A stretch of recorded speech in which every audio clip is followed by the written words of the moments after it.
Since the dawn of the internet, we have lived in an age of infinite abundance. In the digital world, the very concept of scarcity was an impossibility. Think about how digital information works. When you send an email, a photo, or a document, you aren't actually sending the original file. You are sending a perfect, identical copy while the original remains on your device. This ability to replicate information at zero marginal cost is what allowed the internet to scale and transform our lives. It is the foundation of the information age. But this same quality, the ability to copy and paste, is exactly why digital objects never had intrinsic value. If something can be reproduced an infinite number of times with a single click, it cannot be scarce. And if it cannot be scarce, it cannot function as a reliable store of value. Before Bitcoin, digital scarcity was an oxymoron. Any attempt to create a digital currency faced the double spend problem.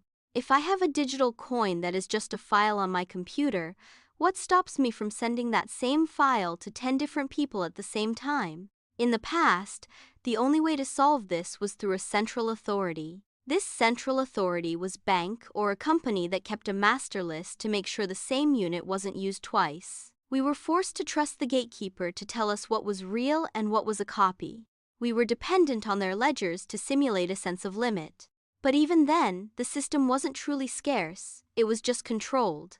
The Bitcoin white paper changed everything by introducing a breakthrough that many thought was mathematically impossible: decentralized digital scarcity. For the first time in history, we have a digital asset that cannot be copied, forged, or duplicated. There will only ever be 21 million Bitcoin. This isn't just a rule in a company's handbook. This is a mathematical certainty written into Bitcoin code and enforced by a global network of computers called nodes. When you own Bitcoin, you aren't holding a file that can be replicated. You are holding a piece of a finite network. So if you send a Bitcoin to someone else, it is literally removed from your balance and added to theirs. The network ensures that the copy no longer exists in your possession. In the physical world, we understand scarcity because we are surrounded by it. Land, gold, and time are finite. But in the digital world, we had to invent it. Digital scarcity is a brand new concept for humanity.